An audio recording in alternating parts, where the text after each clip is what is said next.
Bueno, hoy vamos a comentar el tema del arrebatamiento, no solo del arrebatamiento, sino también de lo que viene a ser siendo la buena noticia, el Evangelio y otros muchos temas que las personas que a diferencia de mí no tienen el Espíritu Santo, ¿verdad? Pues tergiversan y malinterpretan la Biblia, y hoy lo vamos a mostrar pues todo con argumentos, ¿no?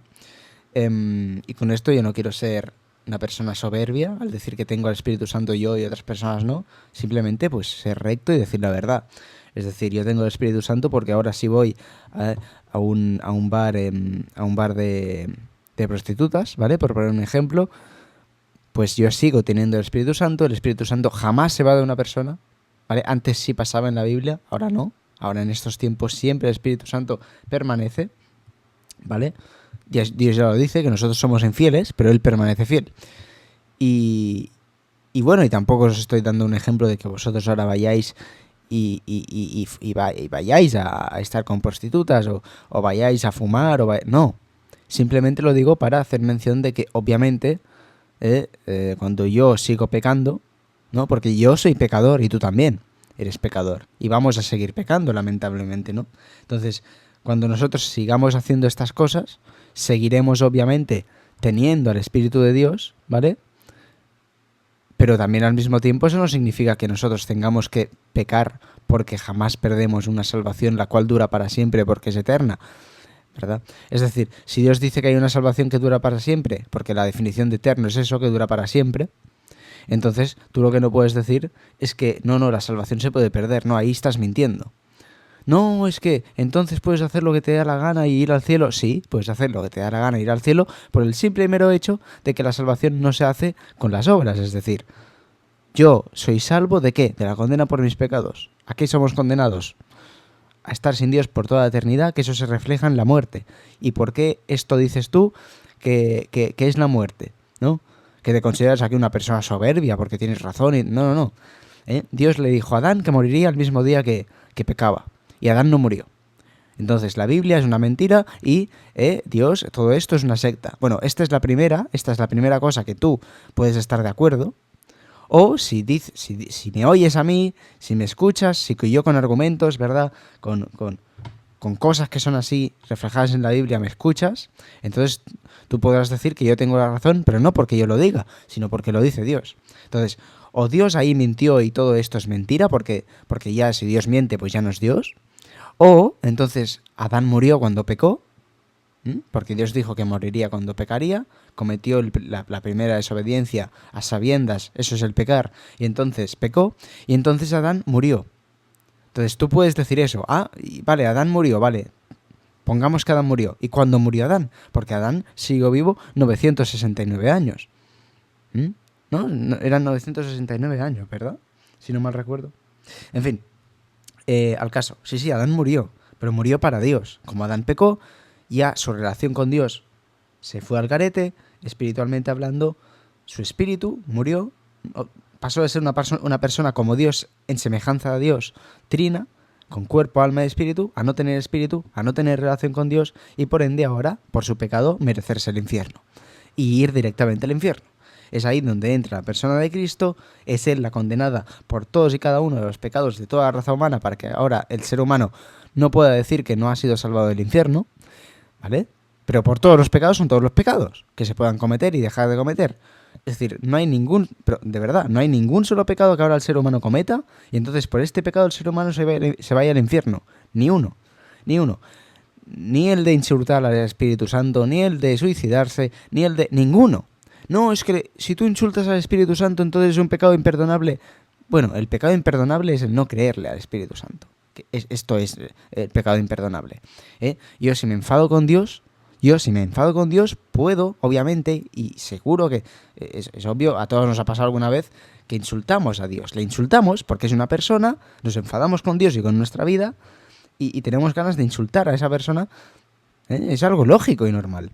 Entonces, no, es que, ¿sabes qué? Yo insulté al Padre, pero como no insulté al Espíritu Santo, entonces pues no he cometido un pecado imperdonable. No, perdona, si tú piensas así estás muy errado, porque piensas que si solo hay un pecado imperdonable, entonces piensas que todos los pecados pueden ser perdonados, pero como Cristo no perdonó un solo pecado, entonces no estás diciendo la verdad, amigo mío, y estás yendo en contra del Evangelio. ¿Cuál es el Evangelio y las buenas nuevas? Que como Cristo ya fue el que te sustituyó plenamente a ti y a todos por todos los pecados que se van a cometer y a dejar de cometer en toda la existencia de la raza humana, entonces eso significa que ahora ningún pecado puede condenar. Y eso significa que sí, efectivamente, tú puedes tener la vida que te dé la gana y ir al cielo, ¿vale? Aunque no es recomendable hacer ciertas cosas, porque luego pues te pueden pasar ciertas cosas, sean buenas para el bien o sean malas para el mal, ¿vale? Una vez habiendo dicho esto, ¿vale? Una vez habiendo dicho esto, el tema de la muerte, que esto va pecado con el rapto también, que lo tenemos que comentar. Claro, Adán murió, espiritualmente hablando, entonces lo que dice Jesús de nacer de nuevo, ¿no? Entonces, una persona nace de nuevo y es ahí en donde le entra el Espíritu Santo, es ahí en donde le entra, hablando del pasaje que hoy vamos a tocar también, de las vírgenes insensatas, de las vírgenes imprudentes, pues el aceite. El aceite, no sé si ya hemos escuchado varias veces el pasaje de Señor, Señor, ¿verdad? Hicimos esto en tu nombre, lo otro en tu nombre, y al final el Señor no les va a dejar pasar. El aceite no es las cosas que tú hagas o dejes de hacer, es el Espíritu Santo, el cual se obtiene únicamente por creer que ahora, por mucho que te vayas 1000 veces a un bar de prostitutas y luego te quites la vida delante del Papa de Roma, te vas al cielo igualmente. Esto es fe y esto es la verdad que se tiene que predicar hoy, amigos míos. Es así. Es así, porque si decimos que no es así, entonces estamos diciendo que no, entonces tú no estás seguro de que ya Cristo pues fue el condenado en vez de ti, y entonces pues tú sientes que tus pecados te pueden condenar, no has creído el Evangelio y por ende por esa incredulidad tuya te vas al infierno. Lo cual, por ejemplo, en mí no sucede y en muchas otras personas no sucede, ¿vale? Muchas, por decir un número, normalmente los salvados son pocos, pero es para poner un ejemplo. Entonces, yo no digo que vayas ahora ahí a pecar, a hacer cosas, no, simplemente ten las cosas claras. Jesús es tu salvador, ¿no? Lo es, ¿no? Lo es, ¿no? Entonces, ¿de qué te salvó? Te salvó de que tú seas condenado por tus pecados y que ahora ningún pecado tuyo te condene. Es así de simple, ¿vale? Es así de simple. De esto es tu salvador, ya lo es, ya te salvó. No, es que entonces dices que puedo hacer lo que me dé la gana. Bueno, amigo mío, entonces vale, vamos a poner que no puedes hacer todo lo que te dé la gana. Y que si tú haces todo lo que te da la gana y pecas te vas al infierno. Vale, entonces Jesús, ¿de qué te salvó? No, es que esto es abusar de la gracia. No, en serio, ¿de qué te salvó? En serio, te lo digo de verdad, ¿de qué te salvó? Porque si Jesús... es que en serio se tiene que explicar esto, por el amor de Dios. Es decir, si Jesús te salvó de ser condenado en vez de tú, ¿verdad? Por tus pecados. Si Jesús te salvó de ser condenado por tus pecados, por todos tus pecados, los que vas a cometer, entonces ya no te queda ningún pecado más por pagar tú, ni uno, ninguno, ni los que has hecho adrede, ni los que no has hecho adrede, ninguno. Entonces, tú entonces estás libre, ¿no? Y te vas al cielo. Entonces, ¿qué diferencia hay de que tú hagas o dejes de hacer cosas si al final lo único que necesitas aquí es que otra persona te sustituya la vida y lo único que se necesita aquí es que otra persona entre en tu vida en forma de sustitución? Es decir, tú ahí no puedes hacer nada. Creo que esto se puede llegar a entender, ¿no? Entonces, para quien lo entienda bien y para quien no también, tú y yo, no puedo explicarlo mejor. Entonces, habiendo comentado todo esto, en Mateo capítulo 24, versículo 32 al 51, dice lo siguiente: de la higuera aprended la parábola. Cuando ya su rama se enternece y las hojas brotan, sabéis que el verano está cerca. Así también vosotros, cuando viereis todas estas cosas, sabed que está cercano a las puertas. Obviamente el Señor y el arrebatamiento, ¿no? De cierto os digo que no pasará esta generación hasta, ¿verdad?, que todas estas cosas acontezcan. Entonces, una generación, sabemos lo que es, 70, 80 años, el ser humano a lo más vive unos 100 años, 95 años, 90 años, por ahí, ¿no? Entonces, ya sabemos que la higuera es Israel, ya nació Israel, estamos cerca de la generación, ¿vale? Y ya el arrebatamiento está a punto de venir. Sí, el arrebatamiento también va a ser pretribulacional, pero esto lo vamos a comentar más adelante. Más como en los días de Noé, así será la venida del Hijo del Hombre. Porque como en los días antes del diluvio estaban comiendo y bebiendo, ¿verdad?, casándose, etcétera, etcétera, y no conocieron hasta que vino el diluvio y se los llevó a todos. Entonces estarán todos en el campo, el uno será tomado, el otro será dejado, ¿verdad? Esto es otro pasaje que también aquí lo deja muy claro. Habrá un arrebatamiento pretribulacional, el cual va a sacar a la iglesia a esta tierra y el cual va a hacer, ¿verdad?, pues el ejemplo de Enoc, Hebreos 11, versículo 5, por la fe Enoc fue traspuesto para no ver muerte. al cielo. ¿Por cuál cosa? No, porque es que ahora Enoc, ¿sabes qué? Enoc se llevaba muy bien y se apartaba de, ¿sabes? No iba con prostitutas, bueno, que yo sepa, ¿eh? Jesús iba mucho, ¿no? Con prostitutas, con pecadores, y no que fuese a pecar, no, Jesús no pecó nunca. Si Jesús hubiese pecado, en alguna forma, y eso lo digo que iba con esas personas, porque tenía libertad para ir con esas personas, al no estar involucradas en religiones, y al ser personas honestas, que sabían que pecaban y que eran malvadas, tenían la mayor capacidad para poder decir, ostras, pues como soy así y necesito de un salvador, porque estoy cometiendo maldades y no me merezco el cielo, era más fácil para ellas creer que ahora sus maldades ya no las condenaban al infierno, porque había alguien que fue condenado en vez de ellas por sus maldades. Y entonces se podían sentir libres de forma más asequible que una persona que, como lo eres, por ejemplo, tú, hipócrita de los cojones, así, hablando con malas palabras, dices que ahora tú te tienes que llevar bien o tienes que cumplir cierta moral para poder o no ir al cielo. No, no es así. No es así. Y por mucho que hagas cosas o dejes de hacerlas o te apartes de cierto camino, vas a seguir yendo al infierno. ¿Sabes por qué vas a seguir yendo al infierno? Por el simple hecho de que como ahora tú piensas que, pues por hacer esto, de no apartarte de este camino, pues entonces, porque si no me voy al infierno, no, perdona. Las personas se van al infierno y se quedan sin Dios solo y exclusivamente por sus pecados. Pero como ya los pecados no condenan, ahora exclusivamente solo se quedan sin Dios por no creerlo. Pero en el momento en el que tú digas que algún pecado te puede condenar o te puede llegar a condenar, entonces tú estás siendo incrédulo, tú estás haciendo a Dios un mentiroso en cuanto a lo que hizo, entonces tú no estás creyendo el Evangelio y es por eso que te vas al infierno. Así de simple. No eres como Enoc, que tuvo fe, simplemente. Y llanamente es eso. Entonces, entonces ¿las obras para qué sirven? Bueno, eso es otro tema. ¿Las obras sirven para qué? Pues obviamente, ¿tú para qué trabajas? Para ganar tu dinero. ¿Para qué predicas el Evangelio si es que lo has creído? Para también en el cielo tener recompensas. ¿Vale? Para esto sirven las obras. Entonces, tenemos estos ejemplos, ¿no? La parábola de las 10 vírgenes, que ya la hemos comentado un poco, ¿no? Las prudentes y las insensatas, que son personas que al final, sí, sabían que iban en el rapto, pero, oye, sí, me estaba llevando muy bien. Yo, pues, ¿sabes qué? Yo, durante la semana, hago ciertas cosas, ¿no? Como el fariseo, que se daba golpes en el pecho y el otro pecador. ¿Por qué el pecador? ¿Alguien entiende que por qué el pecador acabó siendo salvo, el fariseo no? De la parábola que dijo Cristo. Por el simple y mero hecho de que la salvación da igual de que tú seas más bueno o menos bueno. Simplemente tienes que reconocerte como eres y creer que ya Cristo, creer que ya tus pecados no te pueden condenar. Es así de simple. Así de simple. Dios mío, ¿por qué me has abandonado? Si es que lo está graficando ahí Jesús. ¿Yo por qué no digo, Dios mío, ¿por qué me has abandonado? Porque como ya lo dijo Cristo en vez de mí, por culpa de mis pecados, pues sé que entonces a mí yo no tengo parte con este abandono de Dios, porque ya lo sufrió Cristo. Entonces, soy libre de esto y ya está. Es decir, es que es algo así de simple, ¿no? Bueno, es que es algo de verdad que yo no sé por qué se tiene que explicar, ¿verdad? Pero en fin. Primera de Corintios capítulo 15, versículo 52. En un momento, en un abrir y cerrar de ojos, a la trompeta final, pues la trompeta sonará y los muertos resucitarán incorruptibles y luego nosotros seremos transformados. Aquí se está hablando del arrebatamiento. Otro ejemplo de pasaje en el que se habla también del arrebatamiento.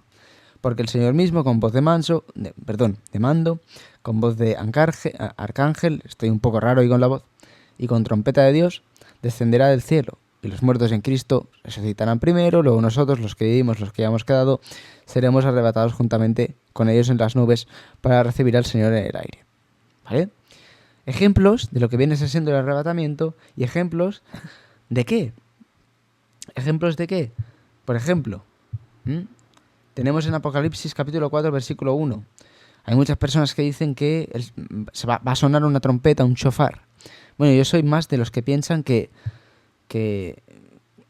va a ser la voz de Dios, porque ya está revelado que va a ser la voz de Dios como de trompeta, ¿no?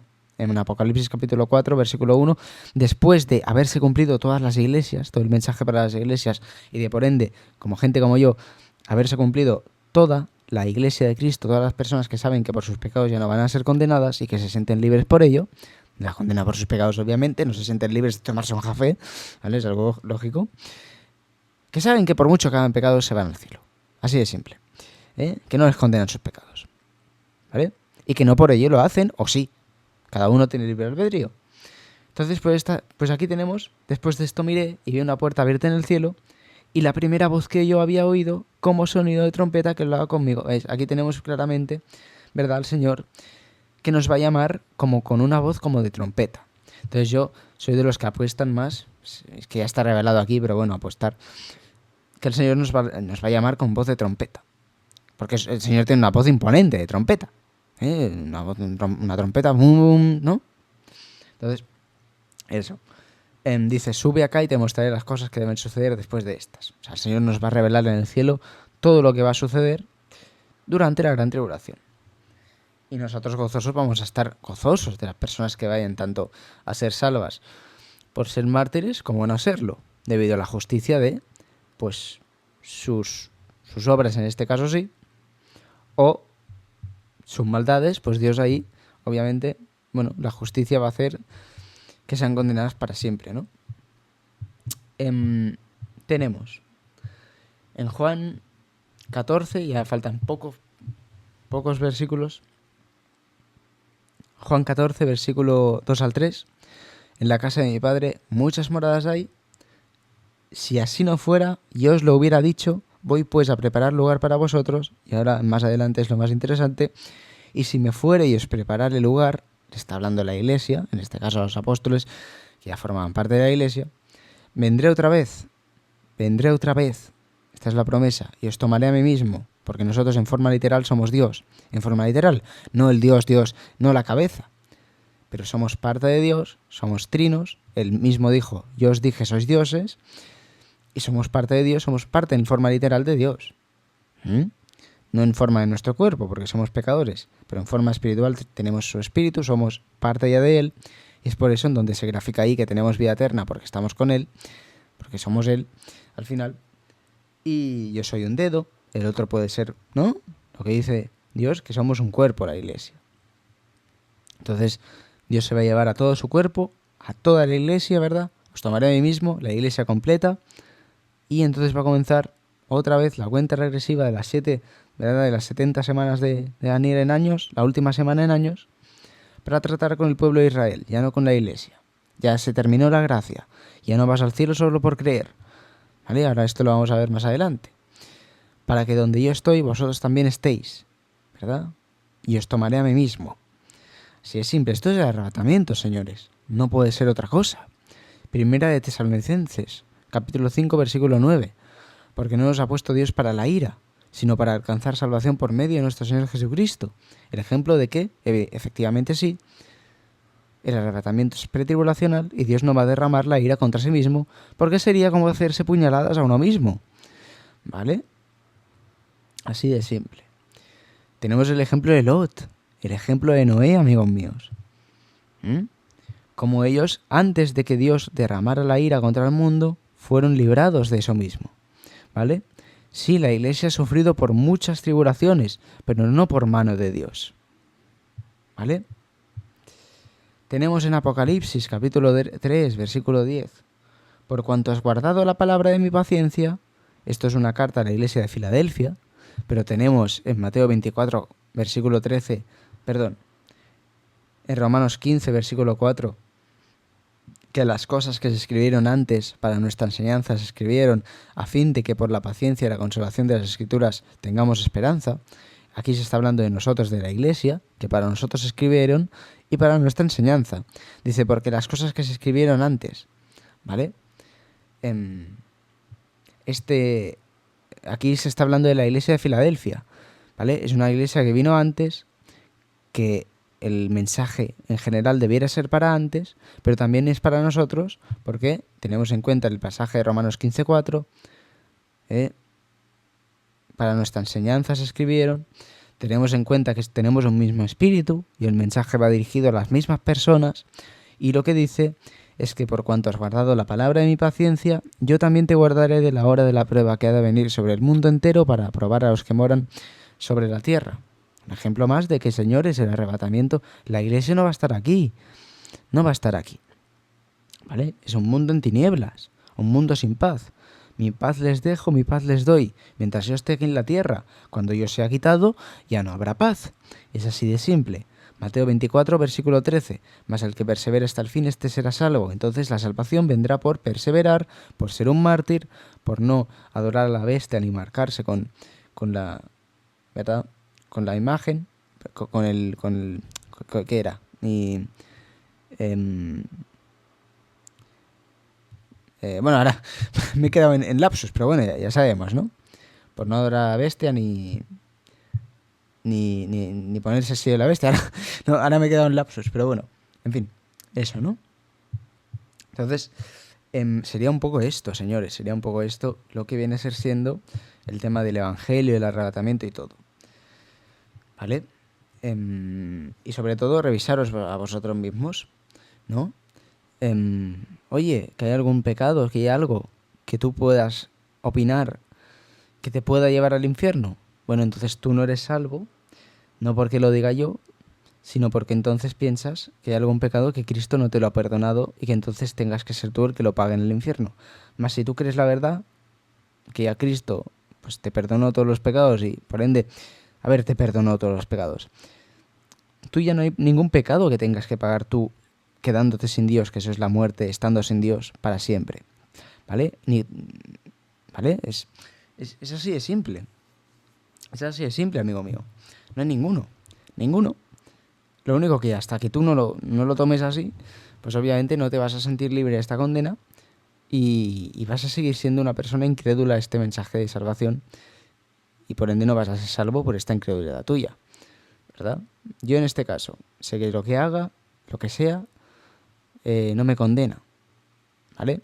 Y es por eso que sé que soy salvo. ¿Por qué? Porque si por una parte ningún pecado me condena y lo sé, también estoy siendo por otra parte creyente, crédulo a este mensaje, y entonces no soy ni condenado ni por mis pecados, ¿vale? Entonces soy libre de la condena por mis pecados, me quedo con Dios para siempre, soy libre, ya por mis pecados, ya no soy condenado, por una parte, y por otra parte, al considerar esto como cierto, realmente, y al saber, y también uno se puede probar, ostras, pues si yo comento esto, tal, pues me sigo yendo al cielo, sí, sigo yendo al cielo. Por otra parte, soy creyente a este mensaje, porque sé esta verdad, porque sé que por mis pecados no soy condenado, y por lógica, por pura lógica, también sé que estoy siendo crédulo a este mensaje. Entonces también sé que no soy condenado por mi incredulidad, ¿vale? Y es ahí donde se forma el pacto de fe. Es decir, oye, ¿qué es lo que nos demanda Dios para que seamos salvos para siempre? ¿De qué? En este caso de la condena por no creer el Evangelio.